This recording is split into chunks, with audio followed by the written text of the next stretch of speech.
నేను డైలీ 20 మందిని ఇలానే మోసం చేసేదాన్ని. Any idea what happened to you? ఇప్పుడు మీరు ఫోన్ కొనేటప్పుడు ఏం చూస్తారు? డిస్ప్లే, కెమెరా, బ్యాటరీ, ఈ 3 చూస్తారు అంతే కదా. ఇక్కడ నుంచి అవి చూడటం ఆపేసేయండి. ఎందుకంటే షాప్ వాడు మీకు అవి చూపించి మిమ్మల్ని మోసం చేస్తున్నాడు. ఎందుకో నేను మీకు చెప్తా. నాకు ఎట్లా తెలుసు అనుకున్నాను, నేను ఆల్రెడీ 5 years ఎక్స్పీరియన్స్ ఉంది నాకు సేల్స్. నేను ఆల్ హెవీ బ్రాండెడ్స్లో నేను వర్క్ చేశాను. లైక్ వివో, శాంసంగ్, ఒప్పో, ఈ మొబైల్స్ అన్నీ నేను సేల్ చేశాను. సో అక్కడ ఉన్న లూప్ హోల్స్ ఏంటో నాకు తెలుసు. మీరు అవి నేను చెప్తున్నాను. నేను విజయవాడలో ఉంటాను. సో టాపిక్ ఏంటంటే మొబైల్స్ అమ్మే వాళ్ళు ఎలా మోసం చేస్తారు కస్టమర్స్ని, దాని గురించి నేను ఇప్పుడు మీకు చెప్పబోతున్నాను. సో నేను ఓవరాల్గా నాకు 5 years వర్క్ ఎక్స్పీరియన్స్ ఉంది. అక్కడ జరిగిన ఇన్సిడెంట్స్ నేను మేనేజ్ చేసింది కస్టమర్స్. అఫ్కోర్స్ నేను కూడా చాలామందిని చీట్ చేశాను కస్టమర్స్ని. దాని గురించి మీతో షేర్ చేసుకోవాలనుకుంటున్నాను. ఎందుకంటే మీకు కొంచెమైనా యూజ్ అవుతుంది, మీరు మోసపోకుండా ఉంటారు అని నేను చిన్న లూప్ హోల్స్ చెప్దామనుకుంటున్నాను. సో వీడియో ఎండ్ వరకు చూడండి. Emotional, damn it. So point number 1, display. ఇది పెద్ద మోసం అన్నమాట.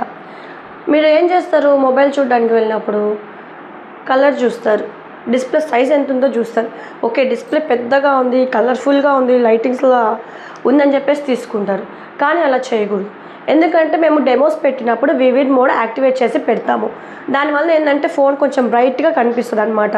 మీరు తీరా అది ఇంటికి వెళ్ళి చూసాక ఎట్లా ఉంటుంది అంటే పాత టీవీలాగా కనిపిస్తుంది.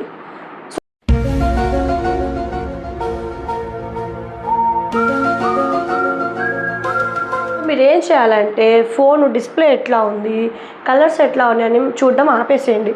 మరి ఏం చూడాలి అంటే నిట్స్ స్పెసిఫికేషన్స్లో నిట్స్ 800 అబోవ్ ఉండేలా చూసుకోండి. 800 అబోవ్ ఉంటే ఏంటంటే మనకి సన్లైట్లో కూడా మొబైల్ చాలా బాగా కనిపిస్తుంది, లైటింగ్. సో ఇదన్నమాట ఫస్ట్ పాయింట్. మీరు డిస్ప్లే సైజ్ ఎంత ఉంది, ఎలా కలర్ఫుల్గా ఉందని చెప్పి చూడొద్దు. ఇంకోటి ఏంటంటే రిచ్నెస్ కోసం ఈ మధ్య చాలామంది కర్వ్ మొబైల్స్ యూజ్ చేస్తున్నారు. అదేంటంటే ఒకసారి కింద పడగానే డిస్ప్లే డ్యామేజ్ అవుతుంది. దాని కాస్ట్ స్టార్టింగ్ 8,000 నుంచి 15,000 వరకు ఉంటుంది. సో అవన్నీ అనవసరం అనమాట మనకి. ఆఫ్కోర్స్ ఎవరైనా పెట్టేవాళ్ళు తీసుకోవచ్చు. బట్ ఏంటంటే నా సజెషన్ ఏంటంటే ఆ కర్వ్ డిస్ప్లేస్ అవన్నీ అనవసరం. ఒక్కసారి కింద పడతానే ఇంకా నో యూజ్, మళ్ళీ 15,000 పెట్టుకోవాలి దగ్గరగా. కాబట్టి మీరు ఏం చేస్తారంటే డిస్ప్లే చూడడం ఆపేసి నిట్స్ చూసుకోండి. స్పెసిఫికేషన్స్లో 800 అబోవ్ ఉండేలా చూసుకోండి. ఓకేనా? ఓకే. Second point, camera. ఇది పెద్ద మోసం అనమాట. మీరు షాప్కి వెళ్ళి ఏం చూస్తారు, కెమెరా మెగాపిక్సెల్ చూస్తారు.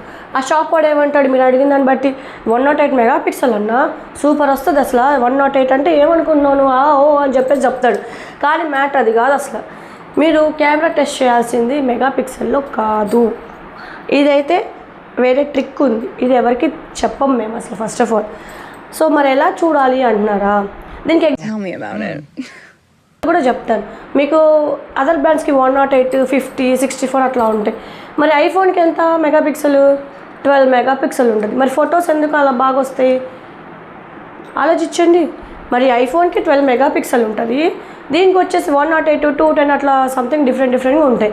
మరి దాంట్లో ఉన్నంత క్వాలిటీ దీంట్లో ఎందుకు రావట్లేదు? సో మీరు చూడాల్సింది ఏంటంటే సెన్సార్ సైజ్. మీకు ఫొటోస్ క్లారిటీ వచ్చేది మెగాపిక్సెల్లో కాదు, సెన్సార్ సైజ్లో వస్తుంది. సో ఈసారి మీరు చూసుకోవాల్సింది సెన్సార్ సైజ్. ఓకేనా? ఇప్పుడు నేను వచ్చేదాన్ని 108 ఉండేదండి, 64 మెగాపిక్సెల్ అండి, సూపర్గా వస్తాయి ఫొటోస్, అది ఇది అని చెప్పేసి చెప్తారు. సో మీరు ఆ తప్పు చేయొద్దు, సెన్సార్ సైజ్ చూసుకోండి. మీకు ఇంకొక ట్రిక్ చెప్తాను. ఇప్పుడు మీరు కెమెరా పెట్టుకొని అక్కడ డెమో ఫోన్స్ ఉంటాయి కదా, అక్కడ మీరు సెల్ఫీ తీసుకుంటే నీట్గా వస్తుంది. ఎందుకు? మేము బ్రైటెస్ట్గా ఉండే లైట్స్ అన్నీ పెడతామన్నమాట షోరూంలో. మీరు అబ్జర్వ్ చేస్తారు కదా, లైటింగ్స్ చాలా ఉంటాయి. దానివల్ల మీరు నార్మల్గా తీసుకున్నా కూడా ఫుల్ క్లారిటీతో, ఫుల్ లైటింగ్తో వచ్చింది. అదే ఇంటికి వచ్చి చూస్తే నూనె పెట్టుకున్న మొహంలాగా జిడ్డుగారుతూ వస్తుంది. సో మీరు ఏం చేయాలంటే కెమెరా టెస్ట్ చేయాలంటే షోరూంలో కాకుండా కొంచెం పక్కకి వెళ్ళి విండో దగ్గర నిలబడి లైటింగ్ తక్కువగా ఉన్న ప్లేస్లో ఫోటో చూడండి.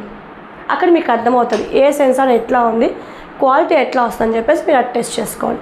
సో అర్థమైంది అనుకుంటాను. ఈసారి మీరు చెక్ చేసేటప్పుడు షోరూంలో లైటింగ్ల కింద కాకుండా కొంచెం దూరంగా వెళ్ళి ఫోటో తీసుకొని చూడండి, మీకే క్లారిటీ అర్థమవుతుంది. సో ఇదన్నమాట second point. And last third point, RAM. And final piece drama.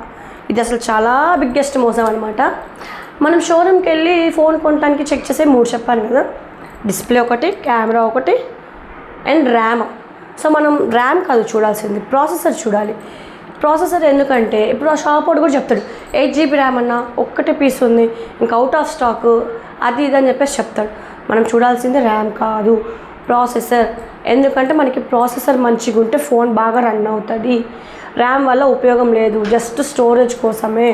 మీకు 8 GB ర్యామ్ ఉంటుంది, దాంట్లో వేస్ట్ ప్రాసెసర్ ఉంటుంది, ఉపయోగం ఏముంది?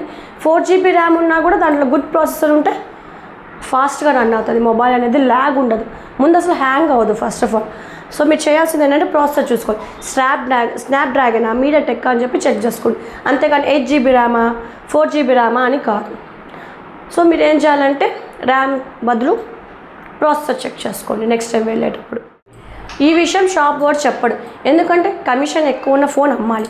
వాడికి ఏం లాభం వస్తుంది? నువ్వు 4 GB ర్యామ్ మంచి ప్రాసెసర్ తీసుకుంటే వాడికి ఏం ఉపయోగం? నువ్వు ఎక్కువ రేట్ పెట్టి తీసుకుంటేనే కదా వాడికి కొంచెం ఇన్సెంటివ్ అనేది వస్తుంది. సో షాప్ వాడు చెప్పడు అనమాట, నువ్వే ఆలోచించుకొని మంచిది సెలెక్ట్ చేసుకోవాలన్నమాట. అది ఫైనల్.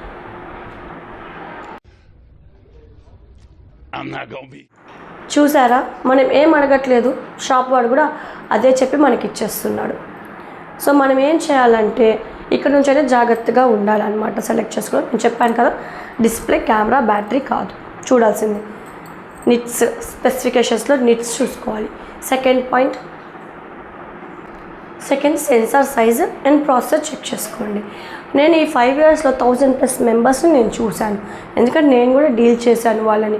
సో నేను కూడా ఎప్పుడు వాళ్ళకి చెప్పలేదు, ఎందుకంటే బిజినెస్. ఇప్పుడు ఎందుకు చెప్తానంటే కొంచెమైనా హెల్ప్ అవుతుంది ఎవరికన్నా, ఈసారి మోసపోకూడదు అని చెప్పేసి నేను చెప్తున్నాను. ఇప్పుడు మీకు క్లియర్గా అర్థమైంది అనుకున్నాను.